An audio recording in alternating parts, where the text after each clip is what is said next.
When you hear the word shiitake, what are the first health benefits that come to your mind? Did you think immune boosting, prevents cancer, treats cancer, cures colds, improves stamina, helps the circulatory system? Most of the modern research that we've seen these days tells us about the role shiitake plays in treating cancer. According to a Chinese physician in the Ming Dynasty, shiitake preserves health. It improves stamina and circulation, and in the 15th century it was given to warrior priests for its energy-giving properties. Chinese physicians prescribed it to activate their life force, and it was claimed that shiitake promoted longevity. It worked as a preventative against gastrointestinal distress, liver disease, and heart disease. The taste of shiitake, in energetic terms, is sweet and slightly salty. It's energetically neutral, and its actions are restoring and nourishing. Now, the best way to use medicinal mushrooms in general as a food, and neutral foods will tonify qi and blood. They tend to harmonize yin and yang, and they help to decrease the harshness of a very cold or a very hot diet. As a medicinal food, shiitake has a lot of nutrition to offer us. First of all, it's really very high in protein compared to other plant sources. It contains 8 essential amino acids, and the digestibility of the protein in general is as high as 80 to 87%. It's about 60% complex carbohydrates. Those are the polysaccharides, which are really the focus of the research into its immune-stimulating properties. It does contain lipids and vitamins. We've got vitamin A, C, B vitamins, folate.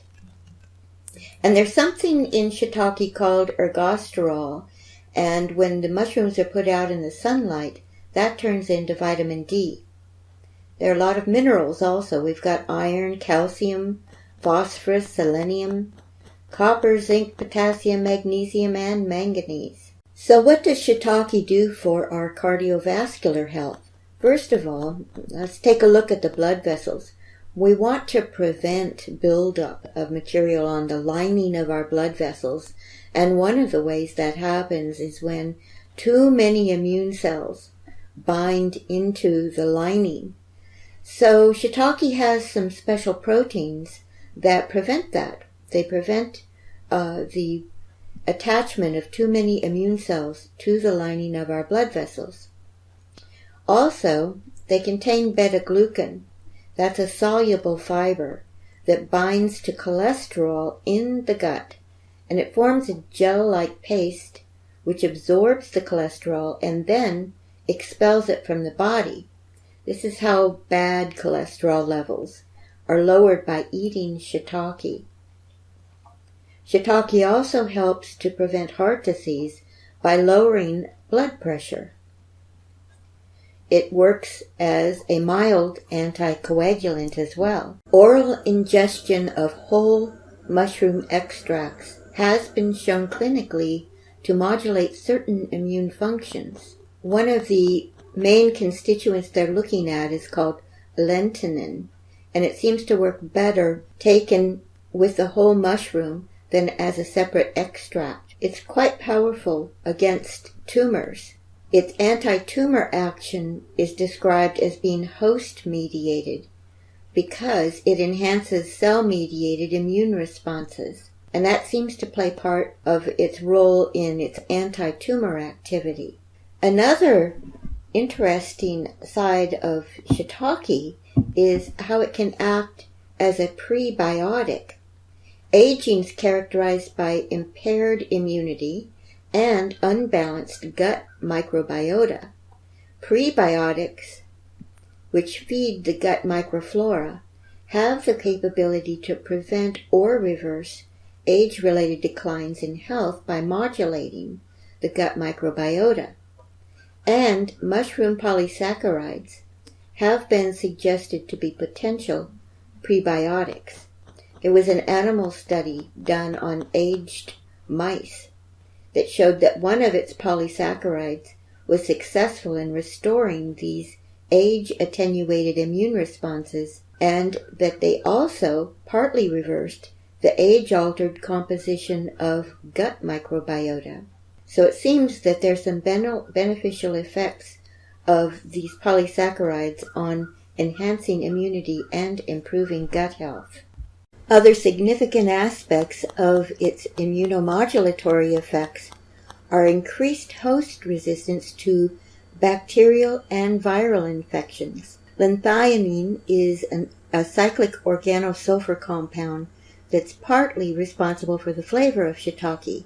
It has antibacterial and antifungal activity, and one of its derivatives has strong inhibitory effects against Staph aureus, Bacillus subtilis, and E. coli. With increasing bacterial resistance to antibiotics, improving host immunity could be the way forward in fighting bacterial infections.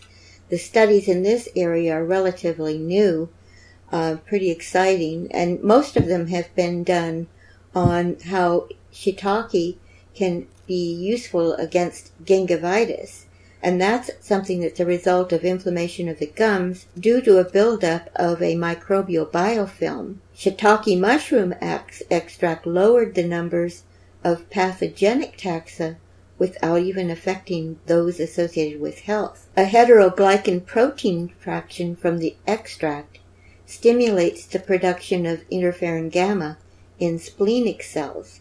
What that means is that function supports a broad spectrum of antiviral activity, including hepatitis A, B, C viruses, herpes, and even HIV. A water-soluble extract of shiitake can induce B-cell proliferation. That's just another way that it enhances immunity. The human immunodeficiency virus, HIV, has shown some sensitivity to shiitake extracts in several experiments. As far as cancer goes, there are quite a few studies out since that's been the main focus of research. I just want to mention a couple of studies that I thought were interesting. One of them was against skin carcinoma cells, and they tested several different medicinal mushrooms, including reishi. The only one that had any effect on proliferation was the ethanol-soluble extract of shiitake. That significantly decreased cell proliferation. And it also induced apoptosis on only the cancer cells. It had no effect on the non-cancer cells. And then there was another study using the water-soluble polysaccharides. That showed anti-tumor activity against sarcoma, solid tumor cells, and human colorectal cancer cell lines. Lentinula is also hepatoprotective, meaning it protects the liver, and it even helps it recover from serious diseases like fibrosis of the liver. If you know anybody who's in the habit of taking acetaminophen, drugs like Tylenol and Advil, those do serious damage to the liver, and shiitake protects it. It also prevents liver cancer cell metastasis. This activity is relevant to the promotion of liver natural killer cells and liver macrophage activity. While shiitake has an excellent safety record, it has been known to induce temporary diarrhea and abdominal bloating when consumed in high amounts, and that means more than 20 grams a day. And excessive intake can cause kidney stone. It contains purines, so people with untreated kidney and gallbladder disease should consult their doctor before eating high amounts of it. In addition to adding the shiitake to your soups, to various dishes like stir fries, it's a good idea to make an extract. Now those important immunomodulating polysaccharides are extracted in water, and when it comes to medicinal mushrooms, we extract in water for a long time. So you'll put those mushrooms into your water that's been brought up to a boil, and then cook it for an hour at least at a hot simmer. Then, of course, you can strain it and either freeze it or you can keep it for a short time in your refrigerator. And as far as the ratios go, for this kind of tea, 1 ounce of mushrooms, dried mushrooms, makes a gallon of your medicinal tea. You'll want to drink about 2 8-ounce glasses of that a day. You can also make an alcohol tincture, but that's done as a double extraction, extracting the polysaccharide portion in water first, then straining out the mushrooms and extracting them in your alcohol solvent, then mixing them together. Now, in class, we're going to be going over some of the different ways of making our shiitake mushroom extractions, but you'll find more information about this and the ratios and doses in Plant Families and Therapeutics, along with other information about shiitake. One last word. If you suffer from seasonal allergies, one of the reasons we like taking shiitake in the winter is that if you take about 1 shiitake a day, it potentially can completely mitigate those spring allergies. It